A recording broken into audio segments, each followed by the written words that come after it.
12,000 కోట్ల రూపాయల drugs racket bust అయింది అంటున్నాం. అది ఎప్పటి నుంచి నడుస్తుంది అక్కడ డ్రగ్స్ బిజినెస్? అక్కడ ఎప్పటి నుంచి ఈ ఫార్మా కంపెనీల ఈ డ్రగ్స్ తయారీ నడుస్తుంది? 10 ఏళ్ల నుంచి నడుస్తుంది. ఒక్కసారి వెరిఫై చేసుకోవాలి. తెలంగాణ ప్రజలకు ఏది చెప్పినా నమ్ముతారు. మేము వచ్చినాం కాబట్టే కేసులు పెరుగుతున్నాయి ఈరోజు. ఎందుకు పెరుగుతున్నాయి? మీరు విచ్చలవిడిగా డ్రగ్స్ని హైదరాబాద్లో పెడ్లర్స్ పబ్బుల ముందు క్లబ్బుల ముందు మీరు ప్రమోట్ చేసిరు కాబట్టి మేము వచ్చినాక వాళ్ళని పట్టుకున్నప్పుడు ప్రవీణ్ కుమార్ ఎవరు ఐపీఎస్ ఆఫీసర్ ఉన్న ప్రవీణ్ కుమార్ చెప్తుండ్రు కేసులు పెరిగినాయి. కేసులు ఎందుకు పెరుగుతాయి? పోలీస్ ఆఫీసర్ గారు దొంగలను పట్టుకుంటే కేసులు పెరుగుతాయి. మరి దొంగల్ని ఎవరు తయారు చేసిర్రు? మన హయాంలో దొంగల్ని తయారు చేసిర్రు, మన హయాంలో డ్రగ్ పెడ్లర్లను తయారు చేసిర్రు, మన హయాంలో విచ్చలవిడిగా డ్రగ్స్ని హైదరాబాద్ నగరంలో 7th క్లాస్ పిల్లగాని కాంచి మొదలు పెట్టించేటువంటి దందా మీరు మొదలు పెడితే దాన్ని స్వీప్ చేసే ప్రక్రియలనే కేసులు పెరిగినాయి.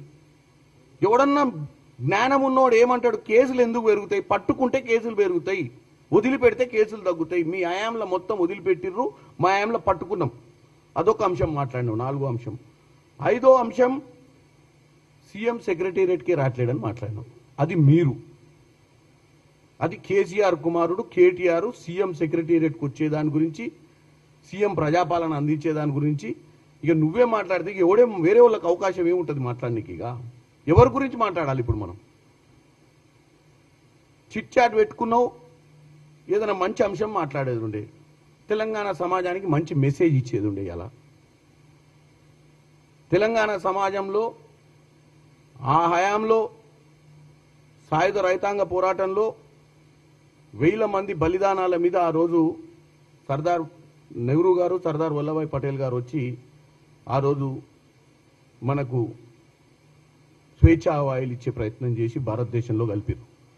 1600 మంది బలిదానాలతోటి నీళ్లు నిధులు నియామకాల నినాదంతో తెలంగాణను మీ చేతిలో పెట్టి తెచ్చి మీ హయాంలో 10 ఏళ్ళు ఏం చేసిరో మాట్లాడేది ఉండే.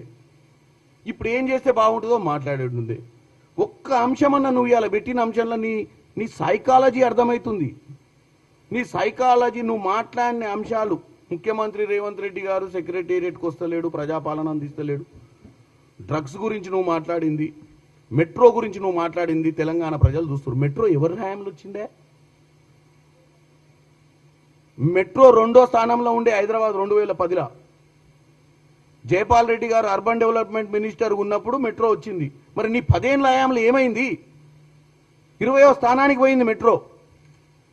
ఎల్ఎన్టీ నష్టానికి రావడానికి కారణం ఏంది? నీ 10 ఏళ్ల హయాంలో నువ్వు పట్టించుకోక, వాళ్ళకి ఇచ్చినటువంటి భూములలో వాళ్ళు కమర్షియల్ బిల్డింగ్లు కట్టుకోలేక, ఇంకోటి ఆ కోవిడ్ వచ్చినందుకు వాళ్ళు నష్టాలకు పోయిన వాస్తవం అది. దాన్ని తీసుకొచ్చి ఈ ప్రభుత్వానికి అంటగట్టడానికి ప్రయత్నం చేస్తున్నాం. ఈరోజు మేమేమో ఢిల్లీ చుట్టూ ముఖ్యమంత్రి గారు అటు గడ్కరీ గారిని, ఇటు ఖట్టర్ గారిని RRR కోసం, మెట్రో కోసం ఆయన పదే పోయి ఆడ కలుస్తుంటే నువ్వు ఈడ కూర్చొని ఆ తాపీగా 2 కాళ్ళు దాపుకొని చిట్ చాట్ పెట్టి నీకు ఇష్టానుసారంగా మాట్లాడితే తెలంగాణ ప్రజలు ఏమనుకుంటారు? మీ హయాంలో మెట్రోని 20వ స్థానానికి తీసుకుపోయినావు. ఢిల్లీ తర్వాత హైదరాబాద్ 2వ స్థానంలో ఉండే 2010లో. 2014 నుంచి 24 మీరు 23 మీరు అధికారంలో ఉన్నప్పుడు మెట్రో నష్టాల పాలైంది. మెట్రో 20వ స్థానానికి పోయింది.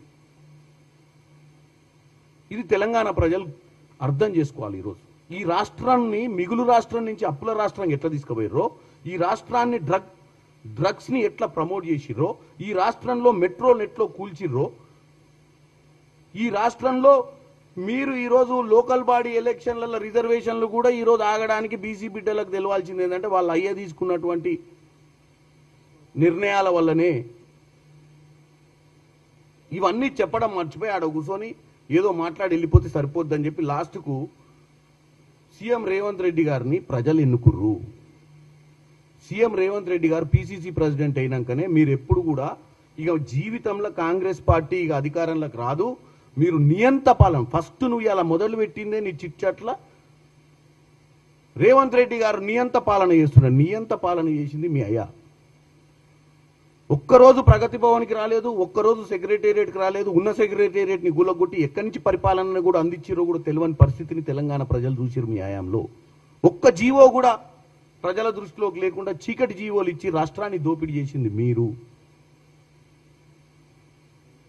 దోచుకుంది కాకుండా ప్రతిసారి మీ గోబల్ ప్రచారంతో తెలంగాణ ప్రజల్ని తప్పుదో పట్టించే ప్రయత్నం చేస్తున్నారు కేటీఆర్ గారు. నేను ఒక్కటే చెప్తున్నా ఫైనల్గా,